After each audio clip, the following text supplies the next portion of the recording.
Okay, வினாவை பாருங்கள். 47வது வினா.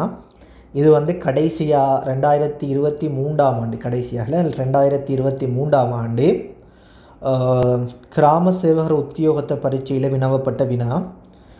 ஸோ 50 வினாக்களை, 47வது வினாவை பாருங்கள். 50 வினாக்களை கொண்ட குறித்த ஒரு நுண்ணறிவு பரீட்சை வினாத்தாளில் ஒன்றில் விடையளிக்கும் ஒவ்வொரு சரியான விடைக்கும் 3 புள்ளிகள் படி வழங்கப்படுவதோடு ஒவ்வொரு தவறான விடைக்கும் 1 புள்ளி குறைக்கப்படும்.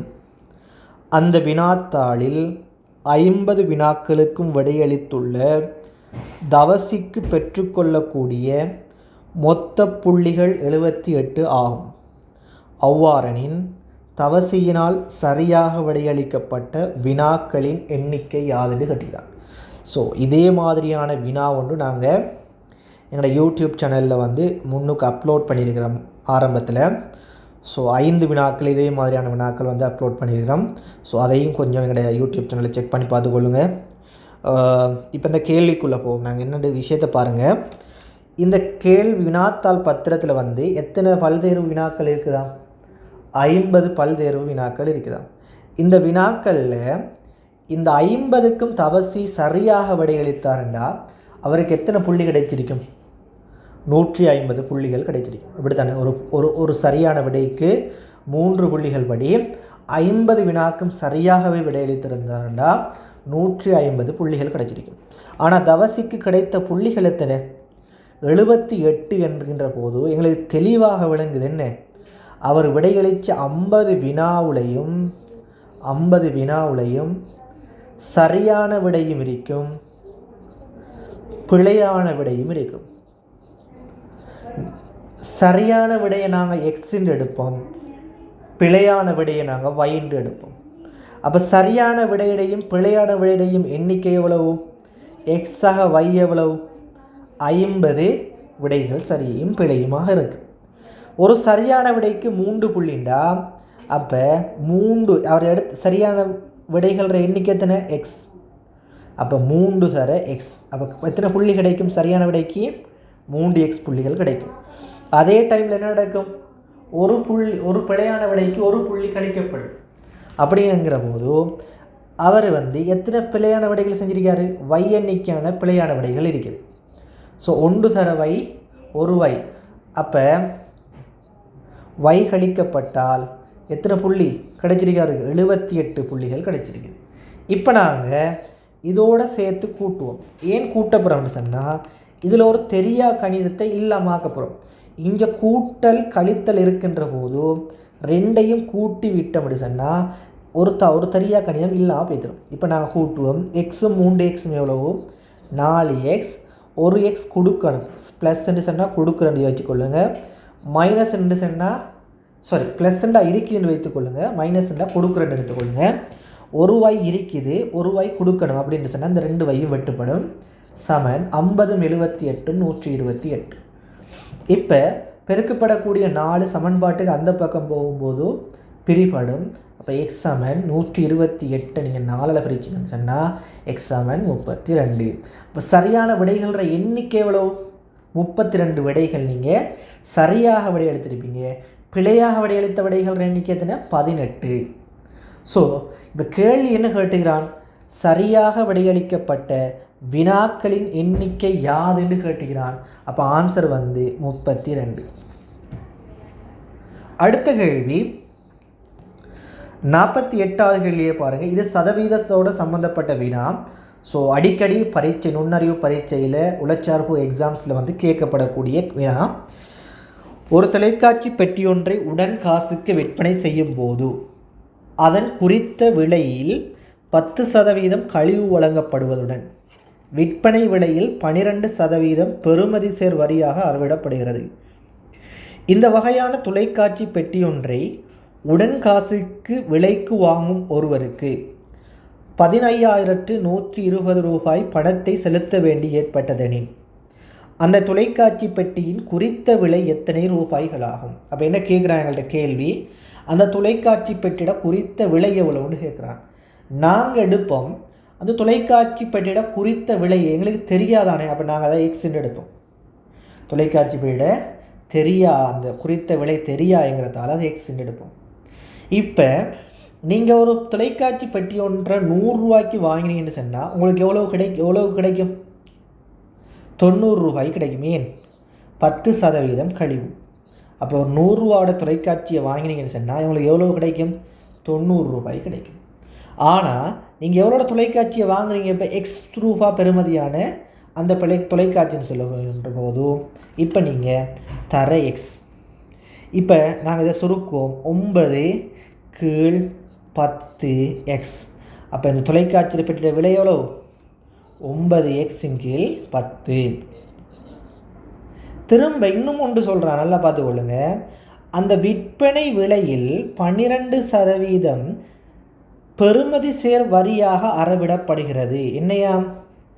இந்த விற்பனை விலையில் நம்ம கழிவோடு வழங்கப்படுகின்ற சந்தர்ப்பத்தில் 12% வெட் வரி, அதாவது பெறுமதி சேர் வரியாக அறவிடப்படுகிறது. இப்போ உங்களுக்கு 9x கீழ் 10 ரூபாய்க்கு அந்த தொலைக்காட்சி பெட்டி கிடைக்கும். இதில் உங்களுக்கு எவ்வளவுக்கு வட்வரி அடிப்பான்? 100 ரூபாக இருந்தால் அந்த தொலைக்காட்சி பெட்டி நீங்கள் எவ்வளோ வாங்குவீங்க? வெட்வரியோட 112 ரூபாய்க்கு வாங்குவீங்க. அப்படின்னு சொன்னால் தொலைக்காட்சி பெட்டியோட விலை எவ்வளோ? இப்போ 9x கீழ் 10 சமன். இது எதுக்கு சமன் அரிக்கும்? கடைசியாக வாங்குகிற விலை எவ்வளோ? நீங்கள் எல்லாத்தையும் கொடுத்தது ப்ரோ 15,120 ரூபாய். இப்போ நீங்கள் இதை சுருக்கலாம். நாங்கள் சுருக்கினோம்னு சொன்னால் இதில் 5 முறை, இதில் 56 முறை, இதில் 4 சுருக்கினோம்னு சொன்னால் 14 முறை, இதில் 25 முறை. ஸோ நாங்கள் சுருக்கும் போதும் 14 தர 9x கீழே 5 தர 25 125 சமன் 15,120 ரூபாய். இப்போ பெருபடுற 125 அங்கால போகின்ற போது பெருக்கப்படும். இப்போ 14 தர 9x சமன் 15,120 ரூபாய் தர 125. இங்கே பெருக்கப்படுகின்ற 14 9 சமன்பாட்டுக்கு அந்த பக்கம் போகின்ற போது பிரிப்படும். இப்போ எக்ஸ் சமன் 15,120 தர 125 பிரித்தல் 14 தர 9.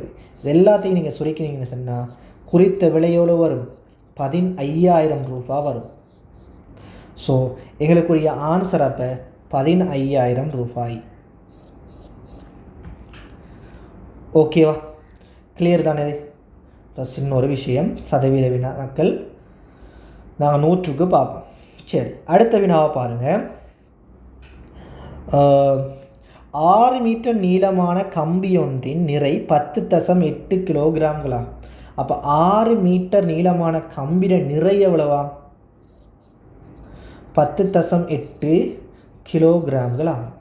இப்போ நாங்கள் இப்படியும் காணலாம். ஒரு மீட்டர் கம்பிட நிறை எவ்வளவு? என்கிட்ட என்ன கேட்குறான்?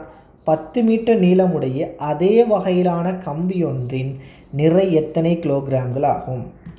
ஸோ நாங்கள் பார்க்கணும். 6 மீட்டர் இருந்தால் அதில் நிறை எவ்வளோ வரைக்கும்? 10.8 இருந்தால் 10 மீட்டராக இருந்தால் எவ்வளவு? அப்போ நாங்கள் சுருக்கலாம். 108ல் 10.8ல் 6 1 48 18 முறை. இப்போ 18 தர 10 எவ்வளவு? 1.8 தர 10. அப்போ பெருக்கணும்னு சொன்னால் 18 கிலோகிராம். 18 கிலோகிராம். அப்போ என்ன கேள்வி கேட்குறான்? 6 மீட்டர் நீளமான கம்பி ஒன்றின் நிறை 10.8 கிலோகிராம்கள் ஆகும். 10 மீட்டர் நீளமுடைய அதே வகையிலான கம்பி ஒன்றின் நிறை எத்தனை கிலோகிராம்கள்? 18 கிலோகிராம்கள். ஸோ இது கிளியரா? அடுத்து கடைசி வினா. என்ன வினா? குறித்த ஒரு வகுப்பொன்றில் கல்வி பயிலும் ஒவ்வொரு மாணவனும் சங்கீதம் அல்லது நடனம் அல்லது அந்த இரு பாடங்களையும் பயில்கின்றனர். ஸோ இதோட சம்மந்தப்பட்ட வினாண்டு பார்த்தீங்கன்னு சொன்னால் இதோட சம்மந்தப்பட்டது வெண்வரைபடத்தோட சம்மந்தப்பட்ட வினா. ஸோ நாங்கள் எடுப்போம். இது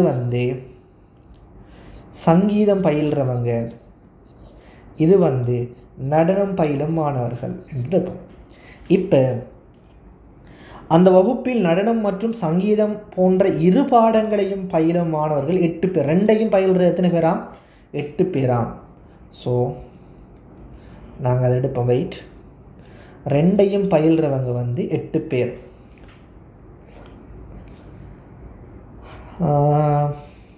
அவ்வாறே சங்கீதத்தை 18 மாணவர்கள். அப்போ சங்கீதத்தை எத்தனை பேர் பயில்றாங்களாம்? 18 பேர்.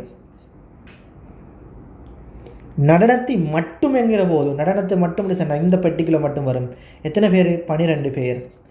என்றா அவ்வாறெனின் அந்த வகுப்பில் உள்ள மொத்த மாணவர்களின் எண்ணிக்கை யாது என்று கேட்டுக்கிறான். இப்போ பாருங்கள், சங்கீதத்தை ஃபுல்லாக எத்தனை பேர் பயில்றாங்க? சங்கீதத்தை ஃபுல்லாக எத்தனை பேர்? 18 பேருண்டா இவ்வளவு துண்டும் 8 சொன்னால் மிச்சம் இருந்த சங்கீதத்தை மட்டும் எத்தனை பேர் பயில்றாங்க? 10 பேர். இப்போ வகுப்பில் உள்ள மொத்த மாணவர்கள் எத்தனை பேர்னு கேட்குறான்.